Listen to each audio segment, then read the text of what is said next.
committee, which is the energy committee of the Sierra Club. We got started about a year ago. Many members have been working for many years before that with another group called the Western New York Climate Action Coalition to address climate change. And what the Sierra Club Energy Committee is doing is focusing on bringing renewable energy to New York State in the most effective way that's possible. Our primary goal right now is to adopt a feed-in tariff program in the Western New York region of New York State. And the point of this is to kind of explain, to recruit you to help work with us, to explain what is the feed-in tariff program and why do we want it so badly,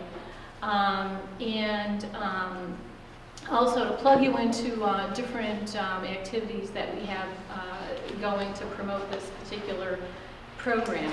In a nutshell, feed-in tariff is how other countries or other jurisdictions around the world have quickly ramped up renewable energy production.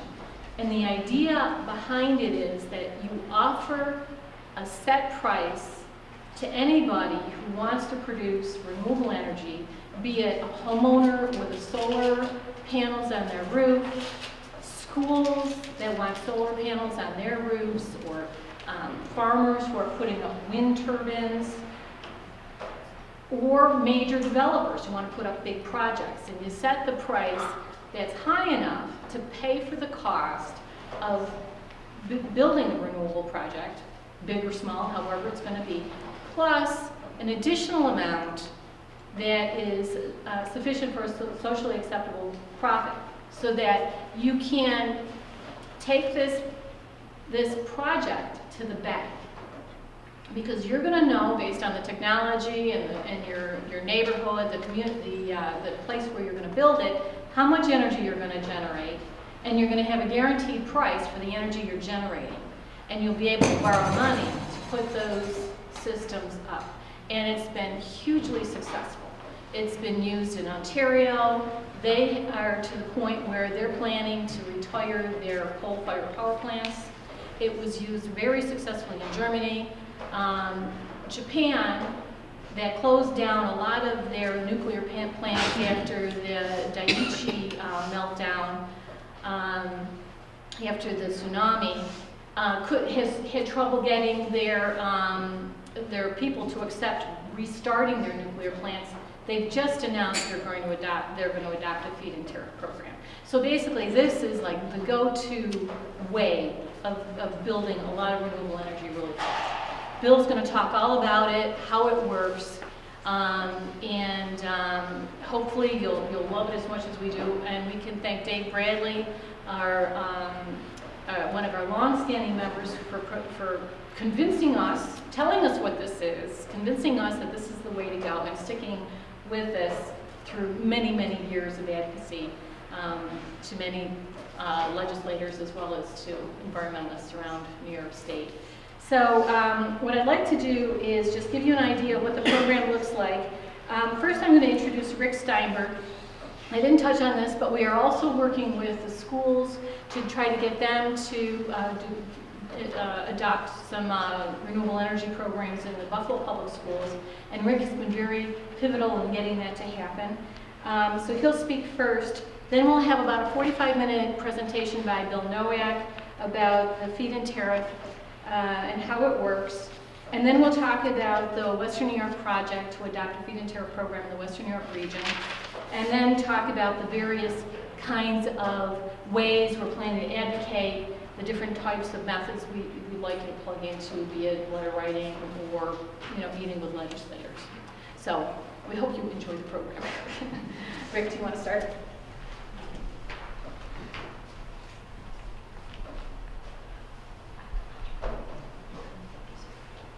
Hi, thanks everybody for coming. I started working with the Sierra Club in May, and just by chance a friend introduced me to the president, one of the board members of the Buffalo Public Schools at a corporate run in Delaware Park, and he was just completely interested in renewable energy. So I went back to this group of a lot of people here and said, well, one of the board members is interested. Why don't we get together and talk with him? And Bill and Diane and myself met with him at my home in July.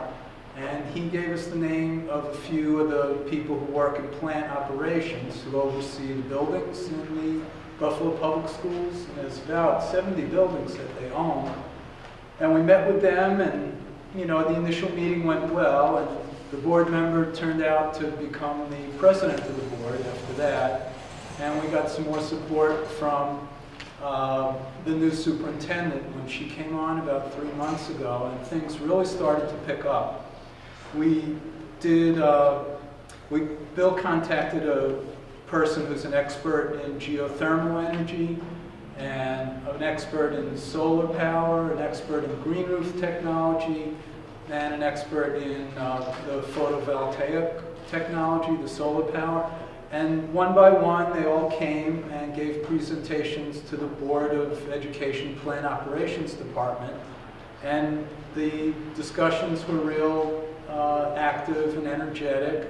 We wound up writing a piece in the newspaper, a letter to the editor, about all the things that the Board of Education has done in terms of conservation, just to kind of, you know, support them in the alternative energy kind of idea, and their sympathies to do the right thing. And now they've been, the last 3 months, looking into places in the area that have developed geothermal and solar power, kind of big places like they would like to emulate, maybe. And one of those is the Darwin Martin House that has geothermal. The whole complex is now, their environmental heating and cooling is done that way. And I don't know if they contacted E&E, the engineering firm, but they have quite a few solar panels. So a lot of the schools have have flat roofs that were made in the 70s, and they can accept solar panels quite easily. And the geothermal, you need kind of some area, a big area around the schools that could tolerate kind of big holes to dig for the tubing and the water system that's needed to bring up cool and warm, depending upon the season, solar power from the earth. They also were talking about, we had a presentation on wind power, but it doesn't look like that's something that they're going to go with at this time, although right now what we're engaged in is working with NYSERDA, New York State Energy Research Development, and NYPA, which is also a New York State agency that might help get funding for the schools, kind of kickoff money to develop these projects. So those, we're talking now on Wednesday, we're going to have presentations to our group with those two agencies, and then we'll know better how to approach the Board of Education. But in our last meeting with the Board of Education, they were kind of real positive about the ideas. They're looking into the ideas, and they said, do you guys know of any financing that could help us out? So the project's been going for about a year, 9 months, and it looks like it's going to bring more solar power, more alternative energy forms to the board at some point in the future. Of course, one of the things that they're real interested in is the computer technology that goes along with these alternative renewable forms, because they can use that as education for the children in the schools. So any initial questions that people might have? I'm sure you can sit on them too, because people will be going over those renewable energy ideas. Okay.